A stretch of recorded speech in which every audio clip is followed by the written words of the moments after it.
Pemirsa, selamat berjumpa lagi dalam acara program BBS atau Bincang-Bincang Santai. Kebetulan saya saat ini sedang ada di Desa Tanjuraya, Kecamatan Pasir Jambu, Kabupaten Bandung. Sedang bersama Kepala Desa, ya Kepala Desa yang terkenal dengan fenomena bicara vokal dan lantang demi kebenaran dan kemajuan daerah. Karena mungkin dia berbicara bukan masalah data dan fakta. Saya akan langsung berbicara dengan Pak Kades. Assalamualaikum Pak Kades. Assalamualaikum salam. Dengan Bapak siapa? Saya Ismail Somantri, Pak. Kepala Desa Tanjuraya. Somantri ya. Yang mungkin masyarakat mungkin penasaran siapa, mungkin panjangnya namanya. Pak, saya nih sebelum ke arah menanyakan hal-hal yang lebih penting, Pak ya. Ini yang lebih penting juga. Bapak itu yang banyak bertanya-tanya. Soalnya kan masyarakat atau pemirsa yang mungkin dengan terkenal ciri khas Bapak ini mungkin dari mana dan mungkin basicnya dari mana, Pak? Coba dijelaskan, Pak. Terima kasih. Saya lahir di Desa Ciwidey, Pak. Kecamatan Ciwidey, Pasir Jambu, ya, Kabupaten Ciwidey di belakang desa. Nah, kenapa saya jadi kepala desa? Ya dulu sebelum jadi kepala desa saya menjadi pegawai bank, Pak. Pernah Perbankan ya. Tahun berapa, Pak? Sekitar 90 saya pernah jadi karyawan sipil kantor polisi Ciwidey. 93 saya menjadi pegawai bank waktu itu, ya. Pak, kenapa tertarik? Kan Bapak udah enak lah kerja di perbankan, udah jelas gitu kan masalah finansialnya. Kok tertarik menjadi kepala desa? Motivasinya apa kira-kira, Pak? Karena waktu itu saya sering ke lapangan, Pak. Jadi melihat keadaan situasi masyarakat, ya.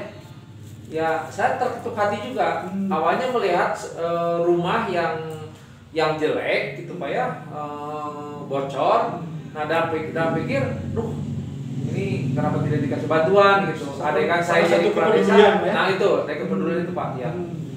Dari sana terbersih mungkin untuk mencalonkan atau mungkin baru niat dulu waktu itu? Waktu itu memang niat, tapi setelah saya punya istri ke warga desa Tanjuraya, nah di sana saya terketuk, Pak, yang menjadi calon kepala desa. Waktu itu sekitar tahun 9 berapa ya? Ya sekitar tahun itulah 2003 kalau nggak salah ya. Pak, Bapak kan sekarang menjadi kepala desa, Pak ya. Udah dua periode ya. Ya. Itu perjalanan menjadi kepala desa itu semudah itu atau masih ada perjuangan yang dari awalnya, Pak? Saya sudah mencalonkan kepala desa itu sampai sekarang sudah 5 kali. 5 kali ya. 3 kali kalah, 2 kali menang. Tapi saya tidak putus semangat. Wah, saya harus jadi menjadi kepala desa. Walaupun dengan tanpa modal. Betul. Ya. Memang kemauan keras, Pak ya. Ya. Kemauan keras akhirnya menghasilkan, Pak ya. Ya. Pak, dengan Bapak sekarang menjadi kepala desa, Pak ya. Karena dulu sebagai Bapak, sebagai penggerak atau orang pergerakan lah, Pak ya. Dengan misalkan perjuangan itu, kira-kira untuk misalkan pelaksanaan di desa ini seperti apa, Pak? Misalnya penataannya atau gimana, Pak, untuk selama Bapak bertugas di sini? Kan sebelum saya juga pernah ada kepala desa yang namanya Pak Tatang ya. Nah, ya mungkin ada waktu itu ada beberapa yang bisa selesaikan. Nah, setelah saya menjadi kepala desa, memang banyak hal yang memang perlu saya perbaiki gitu, Pak ya. Ya, akhirnya saya berusaha keras untuk melanjutkan cita-cita beliau menjadi kepala desa. Saya banyak hal yang saya laksanakan. Karena dengan apa? Niat saya ingin membangun, Pak. Ingin melakukan sesuatu hal yang dapat diterima baik oleh masyarakat. Gitu. Pasti, Pak ya. Jadi kalau saya hanya jadi penonton, saya tidak bisa. Tetap saya harus mempunyai tonggak membuktikan bahwa saya juga kemampuan harus saya berikan kepada warga masyarakat. Dan mungkin hasilnya alhamdulillah, Pak ya. Hasilnya alhamdulillah, Pak. Tanjuraya banyak kemajuan, Pak ya. Terus kira-kira tantangan atau mungkin rintangan yang dihadapi caranya seperti apa, Pak? Karena Bapak terkenal dengan vokalnya itu. Nah, tantangan yang saya hadapi, Pak, yang mengikuti mungkin saya juga bertabrakan dengan aturan mungkin saja atau memang kebijakan-kebijakan. Sebab yang saya tahu, Pak, pelaksanaan pekerjaan di lapangan itu terutama menyangkut masalah kewenangan, Pak. Kewenangan, ya. Itu yang menjadi suatu ganjalan saya, Pak, di dalam melaksanakan kewenangan. Sejauh ini gimana kewenangannya, Pak? Nah, gini, Pak. Kan tiap tahun desa itu melaksanakan musrembang ya, Pak ya. Musrembang tiap tahun yang dilakukan oleh RW, saya umumkan harus membuat data apa kira-kira. Nah, di dalam pelaksanaan setelah musrembang Ya ternyata hasilnya gitu ya. hasilnya tidak bisa saya cover Pak gitu ya. Jadi terikat oleh aturan-aturan yang mungkin tentang kita, jadi sehingga kewenangan saya selaku kepala desa sebetulnya tidak penuh Pak. Tidak penuh ya. Tidak penuh Pak, tidak penuh ya. Masih dibatasi oleh aturan-aturan pemerintah bahwa pelaksanaan kewenangan desa itu tidak sebagaimana yang saya harapkan. Mungkin antisipasi untuk karena gini Pak, di dalam musrembang kan itu udah ditentukan perencanaan Pak ya, dan udah diumumkan ke warga dan akan dibangun ini. Mungkin antisipasi dari desa sendiri seperti apa Pak, sehingga mungkin tidak ada permasalahan Pak. Nah itulah Pak. Jadi saya terus terang dilema ya Pak pelaksanaan itu. Contoh aja ya Pak. Sekarang dana desa itu kan cukup besar. Ya. Masyarakat kan dengan adanya dana desa pasti desa banyak membangun, ya, dan tidak perlu diminta. Contohnya misalkan sekarang banyak jalan desa dan banyak gang yang rusak. Dengan adanya dana desa yang masuk ke desa, tentunya masyarakat berpikir pasti gang saya bagus. Ya. Ini dalam aturan saya tidak bisa serta-merta harus membangun semua, Pak. Karena ada keterbatasan kewenangan. Karena ada keterbatasan dana atau undang-undang Pak yang ada keterbatasan kewenangan. Contoh Pak, membangun di desa itu kan tidak, dan desa tidak boleh membangun kantor desa, tidak bisa membeli tanah. Contohnya saya di sini sampai dengan saat ini saya tidak memiliki gedung serbaguna untuk olahraga. Belum. Karena tanahnya tidak punya. Nah, saya harus berpikir bagaimana harus bisa memiliki gedung serbaguna dan memiliki tanah. Nah, kalau dana desa diwenangkan untuk kepentingan itu, wah udah dari dulu Pak. Karena tidak ada kewenangan tanah, ya apa boleh buat. Mungkin takutnya melanggar aturan juga. Ya. Pak, berbicara yang lain Pak, mungkin di sini kan ada undang-undang desa Pak ya, yang terbit tahun berapa Pak? Undang-undang desa nomor 6 tahun 2004. Sesuai dengan undang-undang nomor? Iya. Kalau undang-undang ini tahun Permendagri 73. Bisa menjabarkan seperti apa Pak undang-undang itu? Iya. Kalau sebentar dulu Pak, kita jeda sebentar, rehat setelah pariwara berikut ini dari langit.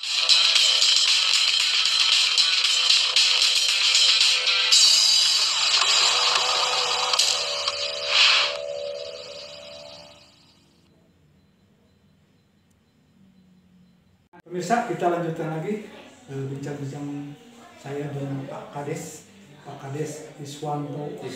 Wismawanto Sumantri.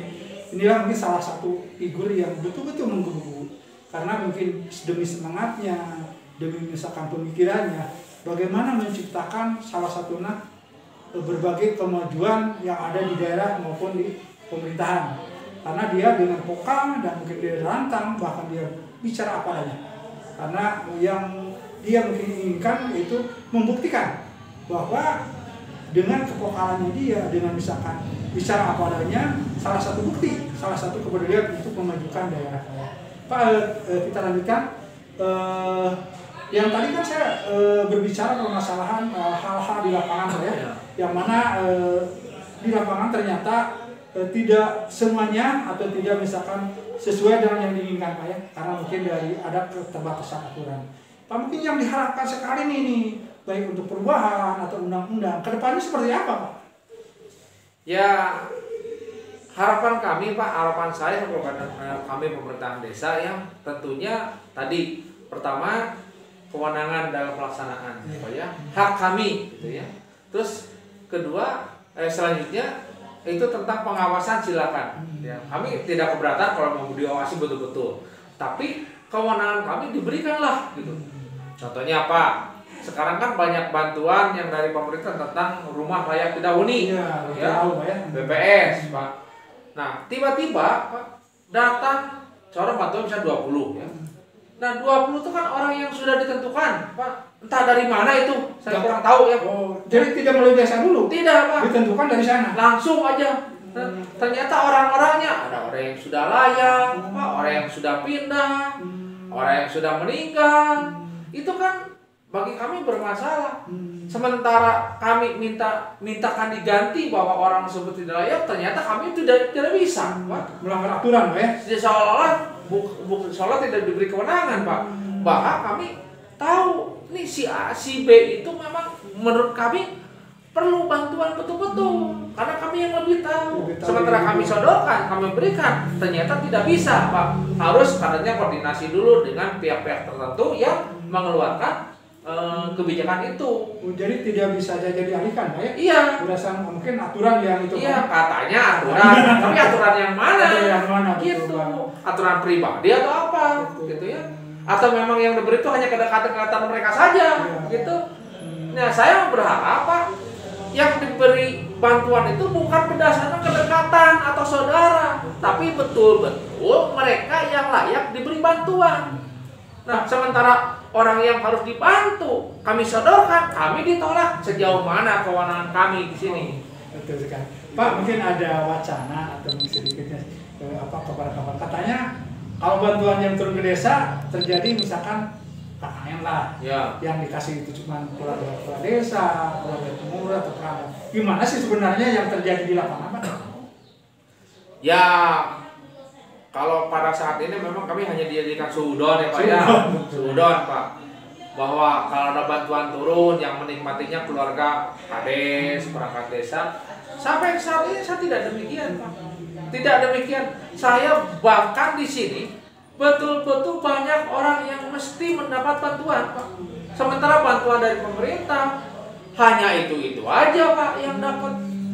Saya itu terus. Kalau kami mau mengatur bagi rata juga kami melanggar Pak. Bantuan dapat misalkan untuk 20 orang misalkan. Di sini bahkan ratusan. Nah, mending kalau yang diberi bantuannya itu ya orang-orang betul-betul menerima haknya.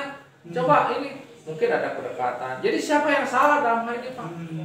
Saya juga. Padahal dari pihak desa sudah mengajukan Pak ya, kira-kira mungkin yang layak, yang haknya itu dari usungan dari masyarakat atau usungan dari pengurus ke pemerintah Pak ya. Tapi yang ternyata itu masih belum juga Pak ya? Belum Masih Pak, masih belum. Terjadi di desa Bapak juga kan? Terjadi Pak. Ya mungkin ini terjadi juga di desa-desa yang lain ya. Kalau desa saya udah jelas Pak. Masyarakat masih banyak yang pro kontra. Betul. Karena dianggap ini yang betul-betul layak menerima sebelum menerima gitu Pak. Terus ketika itu terjadi ada dampak ke desa atau ke kepala desa, mungkin masyarakat yang kurang sadar Pak ya, akhirnya kan menyalahkan ke pemerintah desa. Itu terjadi Pak? Ya kalau masyarakat Pak, namanya masyarakat ya, ngomong seenaknya juga itu hak masyarakat ya. Kami tidak apa-apa, tidak merasa tersinggung juga. Yang jelas ya kadang ini bagaimana Pak kepala desa, apa tidak tahu, apa tidak bisa gitu mengusulkan seperti ini, yang dapat itu terus, oh itu mah orang yang sudah layak. Nah itu Pak.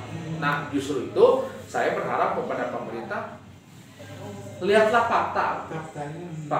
Jangan lihat data gitu. Tidak cuma data. Iya. Contohnya kenapa saya katakan demikian? Dalam penerimaan bantuan roti lauk ya. Contoh kemarin ada bantuan sebanyak 25 Pak. PSPS ya? Iya, PSPS dari provinsi. Itu data dari mana Pak? Pas datang orang yang cukup layak.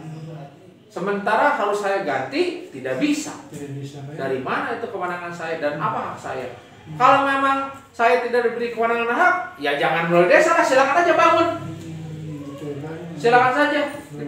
Saya tak peduli mau misalkan mau itu saudaranya atau siapanya, silakan. Tapi nanti kalau ada permasalahan mungkin dapat ke desa juga Pak. Ya, kalau misalkan jelas Pak. Desa dapat sudo dari warga yang lain. Dikiranya desa memilih memilah, Pak. Dikiranya desa ini karena politik, mungkin aja bisa terjadi. Jadi mungkin terjadi itu belum bisa dibenahi atau belum bisa di aturan itu mungkin diperbaiki juga Pak ya. Karena mungkin itu berjalan sesuai dengan mungkin edaran atau instruksi di sana mungkin Pak ya. Kalau Bapak ini ada kira-kira di desa Tenjolaya ini mungkin mengantisipasi hal-hal yang terjadi karena berdasarkan benturan aturan seperti apa? Ya, terus abang saya dilema Pak. Dilema Pak. Ya. Di lain pihak saya juga harus mendengar warga masyarakat yang memang betul harus menerima. Ya. Dari pihak juga saya harus menyampaikan amanat yang sudah diberikan, Pak. Betul. Jadi harus bagaimana? Dirubah juga salah, tidak diberikan juga salah, dikembalikan juga belum tentu balik lagi, Pak. Gitu. Jadi dilema juga ya. Iya. Walaupun ada niat, Pak ya. Iya. Ada niat gimana nih kalau orang itu misalkan harusnya mendapat bantuan ternyata tidak ini. Tapi mungkin di situ lain kita takut melanggar aturan juga, Pak ya. Hal-hal lain Pak tentang seperti bantuan tadi atau mungkin hal-hal lain yang perlu sekali diperhatikan di desa apa seperti yang pemerintah Pak yang sangat urgent sekali karena saat ini kan baru bantuan biasa gitu ya, mungkin yang sangat diperhatikan apakah kesejahteraan yang misalkan desa atau apa yang harus diperhatikan dari pemerintah khususnya pusat atau provinsi atau kabupaten yang harus diperhatikan karena ini menjadikan suatu PR bagi pemerintah dan mungkin sebagai harapan dari para kepala desa Pak yang perlu diperhatikan di desa apa Pak? Ya pada saat ini kan desa sebagai muara ya Pak ya. Jadi muaranya, sentranya di desa. Jadi pelaksanaan umum adanya di desa. Gitu. Jadi harapan kami tidak menuntut banyak hal, Pak. Hanya berikan kewenangan, Pak. Kewenangan kami itu bertimpul, biar kami bisa lebih mengatur keadaan di bawah, Pak. Dan kami itu mohon ditanggapi gitu, Pak. Ya. Gitu aja. Itulah mungkin pemirsa kami berbincang dengan Pak Kades yang mana dengan begitu lantangnya, begitu pokalnya, ini semuanya tuh demi semua daerah atau desa yang ada di khususnya Kabupaten Bandung untuk misalkan sedikit menuju perubahan, sedikit misalkan untuk kemajuan, karena mungkin hal-hal yang lain Pak ya, yang mungkin menurut para kepala desa bahwa mungkin ini harus dibenahi lagi ya, atau diatur lagi Pak ya, demi misalkan kemajuan semuanya. Terima kasih Bapak atas waktunya yang mana mungkin pada kesempatan ini. Terima kasih pemirsa, sekian dulu acara bincang-bincang santai dengan Bapak Kades Tenjolaya. Kita berjumpa lagi di saat yang lain. Terima kasih. Wassalamualaikum warahmatullahi wabarakatuh. Wassalamualaikum.